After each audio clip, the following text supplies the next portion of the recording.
Senator Oburu Odinga. Yeah, thank you, Mr. Speaker.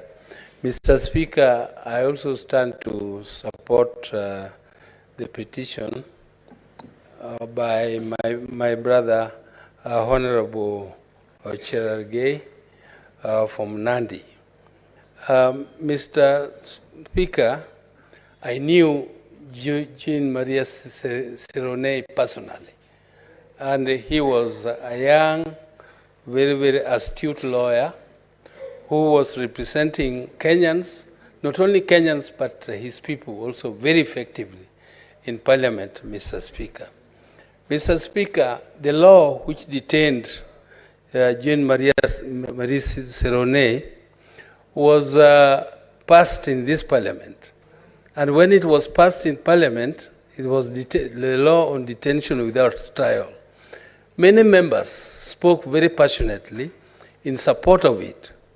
One of the people who spoke very passionately in support of that law was my own dad, Jaramogi Oginga Odinga. They said that this law was meant to deal with the shifter menace in northern Kenya, and that innocent Kenyans needed not fear anything about that law, because it was just meant to deal with the shifter menace.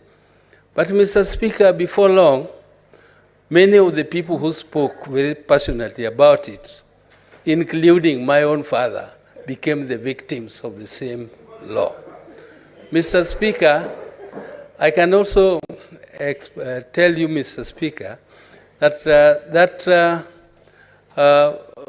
statement which Honorable Halwale has quoted, which put Serone in trouble, was made by Martin Shikuku. It was Martin Shikuku who said, KANU, they want to kill Parliament the same way they killed KANU. And the leader of government business in the House stood up to say that that was a very serious statement, and that Honorable Shikuku must substantiate his statement. But Serone was sitting in the chair. He was the speaker that time. And Serone said, one cannot be called upon to substantiate the obvious. And that statement alone put him in a lot of trouble, Mr. Speaker. In fact, they had to hold themselves in the library here in Parliament because, the laws did not allow police to come in to Parliament and arrest members. So police and the police commissioner then was called Hinga. Hinga refused to come to send police to storm Parliament to arrest them.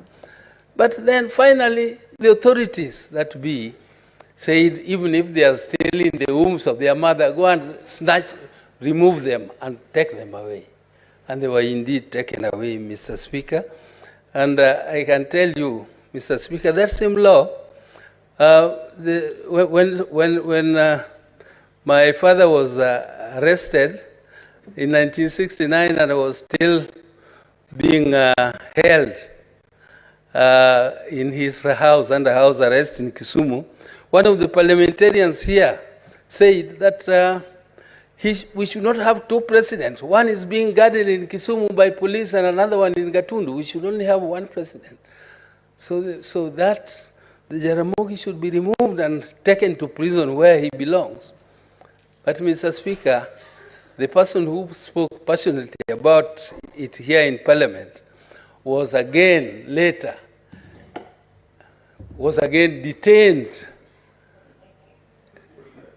together with Serone. And Mr. Speaker, I can tell you, when we make laws, let us be very careful that we don't make laws thinking that we are making them for others.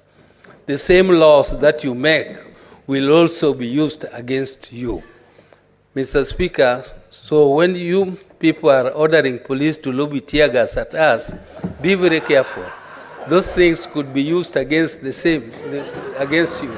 So don't be very happy that is happening, because it is not a good thing when you are choked by those the tear gas. It is not a good thing. It is poisonous. It can choke you and kill you.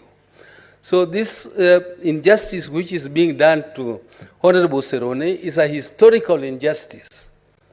And I support that something must be done to recover or even to compensate the family on this, because this is a historical injustice by the government.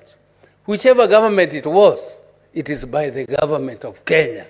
And the government of Kenya has a responsibility to compensate Serone for the sufferings and for suffering for his own idea. He was a prisoner of conscience. Thank you, Mr. Speaker. Honorable Mungatana. Mr. Speaker, I want to also add my voice on the statement sought by the Honorable Cherargei in support of that statement. Mr. Speaker,